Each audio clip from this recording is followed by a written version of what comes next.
the La Crosse Public Library Archives presents Dark La Crosse Stories, a series in collaboration with the La Crosse Tribune.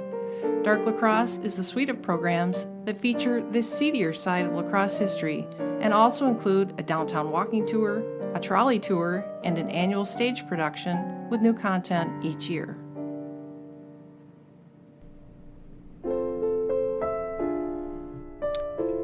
This is a freshwater mussel. Saltwater is the usual habitat for mollusks, yet the area surrounding La Crosse, up and down the Mississippi River, is home to the largest diversity of freshwater mussels in the world. They help purify the water and are food for many different kinds of wildlife, including raccoons, otters, herons, and egrets.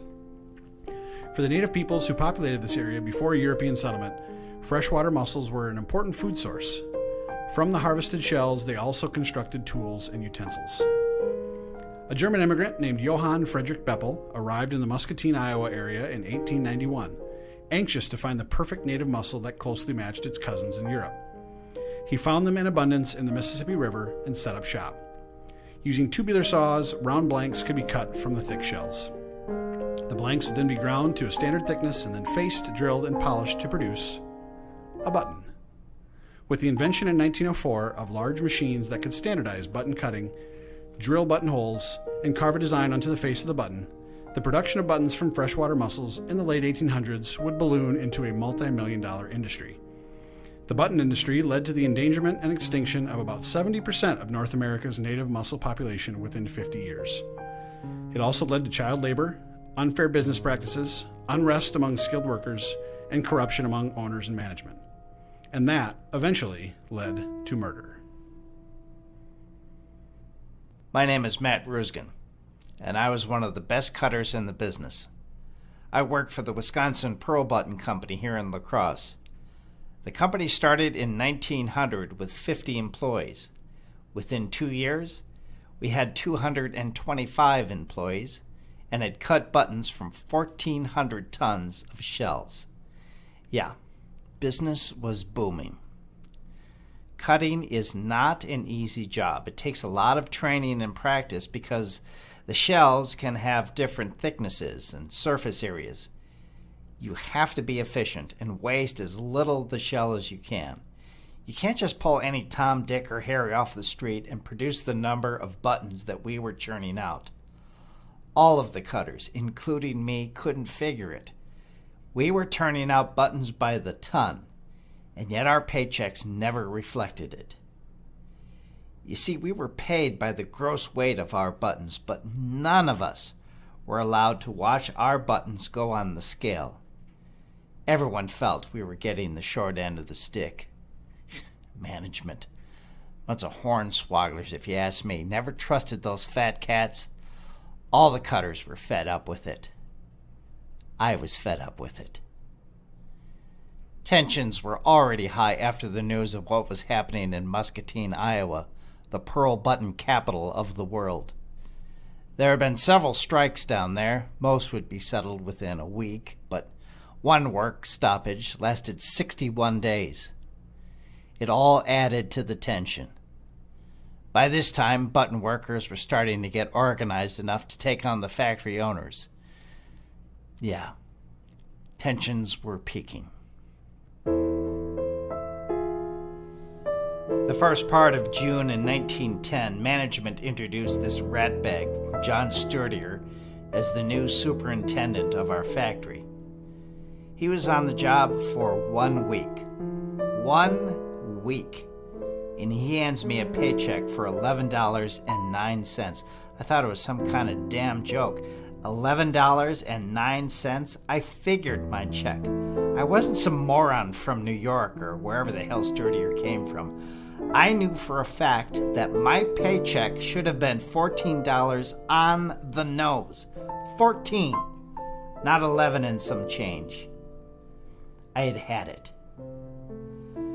One Saturday, I waited for Sturdier to come out the factory, and when I saw him, I walked right up to him, and at a distance of less than 5 feet, I pulled out a revolver and I put 3 slugs in that cheating bastard. And I said, "There, take that, you." Did I feel bad? Did I feel remorse? Hell No, that SOB got exactly what he deserved. After the shooting, I ran into the swamp between the north and south sides of town, threw my gun in the Crosse River, and tried to figure my escape. The hunt for me was immediate. Police Chief Weber called out every man on the force and sent them in every direction. After 7 hours, they found me hiding in the woodshed of my good buddy, John Paul Wada. The cops had talked to John earlier, and he didn't give me up, but John was never a very good liar. The police came back, started searching, and that's when they found me. The papers immediately said I would plead guilty, but ultimately, I pled insanity. On November 12th, the jury found me to be sane, and 2 days later, Judge Higbee sentenced me to life in Waupun State Prison. 23 years later, I was granted a pardon from the governor of Wisconsin. Ironically, 1933 was the same year the Wisconsin Pearl Button Company was sold to an outfit in Muscatine, Iowa. I was pleased the company enjoyed such a slow and painful death. They had greedily over-harvested the freshwater mussels, and they got what they deserved. Certainly, the installation of the lock and dam system and the pollution in the Mississippi at that time didn't help. The final coffin nail in the pearl button industry came by way of two new inventions: the plastic button and this crazy new contraption called the zipper. 1 year after the murder of John Sturdier in La Crosse, labor unrest and violence erupted in Muscatine, Iowa. The local police were forced to hire additional men from Chicago and St. Louis to help maintain order. The violence only increased until 3 companies of state militia had to be called in. Muscatine remained under martial law for 4 whole days. The governor of Iowa was compelled to join the negotiations. At the end of May 1911, labor and management agreed to terms, but incidents of violence continued into the following year. Before his pardon, Matt Ruskin was assigned as a laborer at the State School for the Deaf as part of a work furlough. At the age of 59, he worked for the WPA during the Second World War. Ruskin lived to be 88 years old, dying in 1971 in Walworth County. And now I'd like to welcome in Anita Taylor-Doring, Senior Archivist and the Archives Department Manager at the La Crosse Public Library, who did some of the initial research for this story.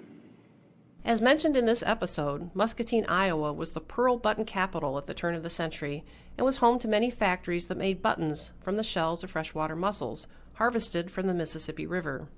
La Crosse's factory management, as well as the working class, looked to Muscatine as the leader in the industry, and all involved parties would have been keenly aware of the trouble brewing there.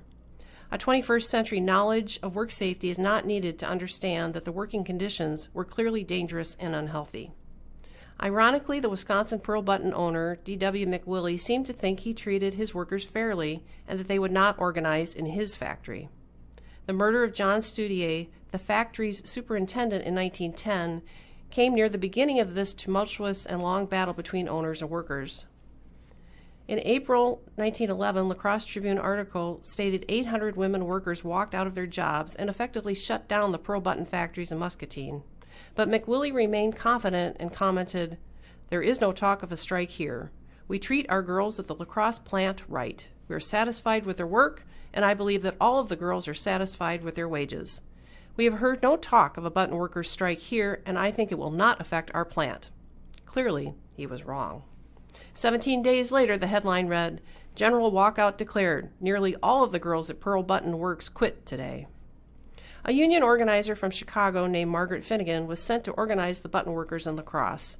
Eventually, the strike was settled through arbitration, and the Button Cutters Committee, representing the labor of men, was also involved in the negotiations.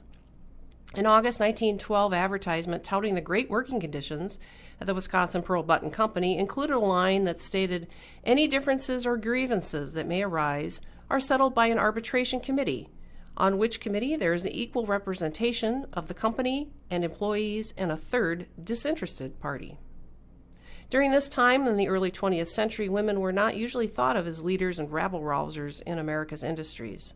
A young woman from Muscatine connected with the button industry there became just such an organizer. In her youth, Ora McGill, who went by her middle name of Pearl, had dreams of becoming a school teacher but needed to earn money to attend a teacher's college.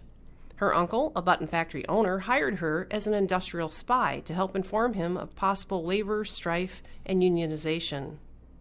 She entered the workforce during the heyday of freshwater button manufacturing and quickly ceased spying on the other workers.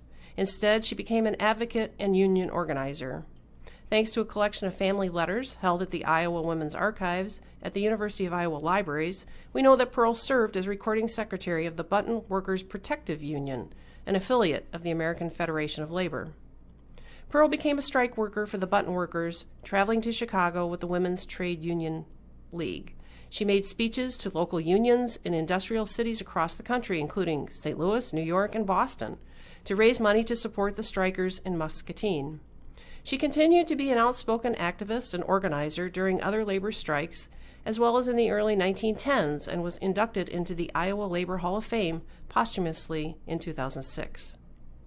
While it is often argued that the Chautauqua Circuit and temperance movement helped prepare women for leadership roles in the suffrage movement, the Women's Trade Union League was doing similar things to teach women how to give effective speeches, mediate conflicts, and organize labor unions.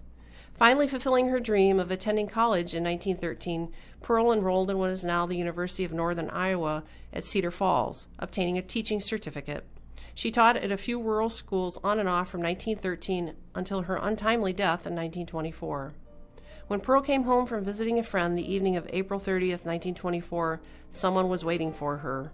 Only 29 years old, she was shot and killed in front of her home. It is still an unsolved mystery as to who did the murderous deed or why. If you would like to learn more about Pearl McGill's story, a book by Jeffrey S. Copeland published in 2012 titled Shell Games, The Life and Times of Pearl McGill, Industrial Spy and Pioneer Labor Activist, is available for checkout from the La Crosse Public Library and the Winding Rivers Library System. Thanks for listening.